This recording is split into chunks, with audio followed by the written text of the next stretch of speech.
এই যে ভিডিওটা দেখতেছেন, এটা ১৯০০ কটকটি সালের ভিডিও। মজা করলাম। আসসালামু আলাইকুম। আমার পেজে বা চ্যানেল যেটাই বলেন ওটাতে আপনাদের স্বাগতম। এটা গত বছরের একটা ভিডিও। আমার হাসব্যান্ডের কি বলে কলিগের মেয়ের অন্নপ্রাশন ছিল। বাচ্চা ৬ মাসে পড়ছে। তো সেক্ষেত্রে তাদের হলো গিয়ে বাচ্চাকে ১ম মুখে ভাত দিবে। সেটার প্রোগ্রামে গিয়েছিলাম। ১ম এ আসলে আমরা আমার হাসব্যান্ডের অফিসের ওখানে যাই। পরে এক ভাবি আর আমি ২ জনে ওয়েট করি। কারণ বাকিরা সবাই জুমার নামাজ পড়তে গেছিল। নামাজ পড়া শেষ করে এসে আমরা আসলে রওনা দেই। আমরা সাভারে যাচ্ছিলাম রোডটা ধরে। বেড়িবাঁধের রোড দিয়ে। রোডটা এত সুন্দর লাগতেছিল, ২ পাশে এত সুন্দর। অনেকদিন পর আসলে আমি বের হইছি বিধায় আমার মনে হয় ভালো লাগতেছিল। যেহেতু এটা গত বছরের ভিডিও, ভয়েস দিচ্ছি আসলে এই বছর। এই ব্রিজটা খুব ভালো লাগতেছিল। সামনে উত্তরার ওই যে কি বলে উত্তরার যে চারপাশের যে সেক্টর গুলা ছিল ওটা দূর থেকে দেখা যাচ্ছিল। সেটাও আমার দেখতে ভালো লাগতেছিল। রাস্তাগুলো এত স্মুথ ছিল। অনেকদিন এরকম স্মুথ রাস্তা দেখা হয় না। আগে দিনাজপুর যেতাম যখন তখন আসলে এরকম স্মুথ রাস্তা দেখতাম। এত ফাস্ট যদি আমরা আসলে চলে যেতে পারতাম কিন্তু এত ফাস্ট না। যাওয়ার সময় বাবু খুব একটা বিরক্ত করে নাই। মোটামুটি ঘুমায়ে গেছে কিন্তু আসার সময় খুব বিরক্ত করছে। এই আমরা পৌঁছায় গেলাম এখন। বাড়িতে ঢোকার পাশে এরকম একটা শিউলি ফুলের গাছ দেখলাম। আমার এত ভালো লাগতেছিল। প্রোগ্রাম ছিল ছাদে। আমরা ছাদে চলে গেলাম। এই বাবুর ছিল অন্নপ্রাশন্ন। বাবুকে যাওয়ার পরে দেখি সেই কান্নাকাটি করতেছে। মুখে ভাত দিচ্ছে, কয়েকবার ছোঁয়াচ্ছে।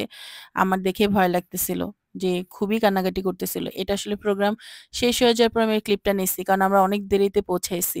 খাবার-দাবারের আয়োজনে কর্নারে ছিল। আমার ওদের সব খাবার-দাবার অনেক মজা লাগছে।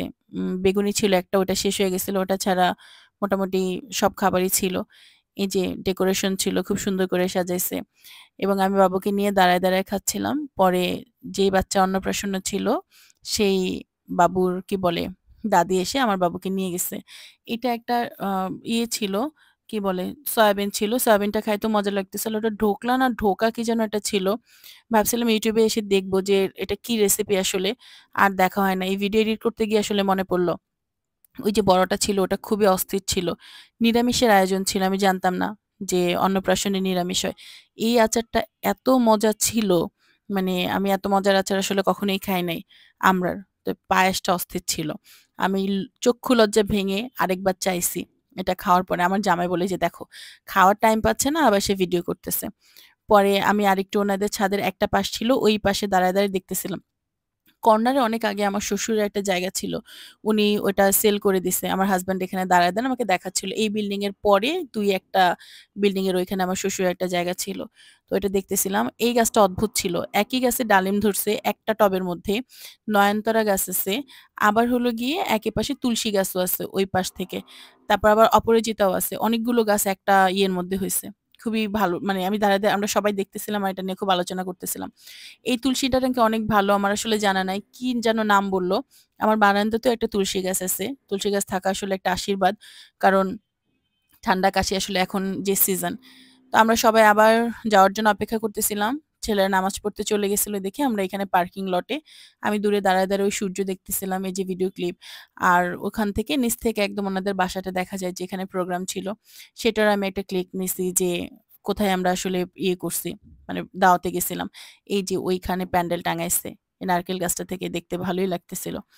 তো গাড়িতে উঠবো এমন টাইমে হলো আমার বাচ্চা সেই কান্নাকাটি করছে। এখন আমি বুঝতেছিলাম না ওকে কিভাবে খাওয়াবো।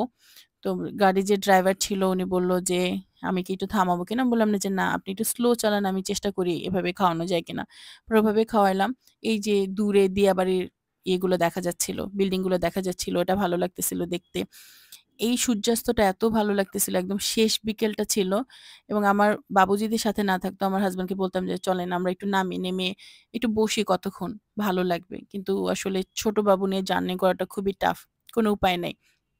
কি আর করব? যাই হোক, আমরা এরকম রাস্তা দেখতে যাচ্ছিলাম। সূর্যটাও একদম খুব সুন্দরভাবে একদম ডিপ লাল হয়েছিল। দেখতেও ভালো লাগতেছিল। তারপর এখান থেকে আমরা তার অফিসের দিকে গেলাম। অফিসে যাওয়ার পরে ওখানে আমাদেরকে নামায় দিল। তো নামানোর পরে যে ড্রাইভার ছিল উনি বলল, "চলেন আমি আপনাদেরকে মোহাম্মদপুর নামায় দিয়ে আসি।"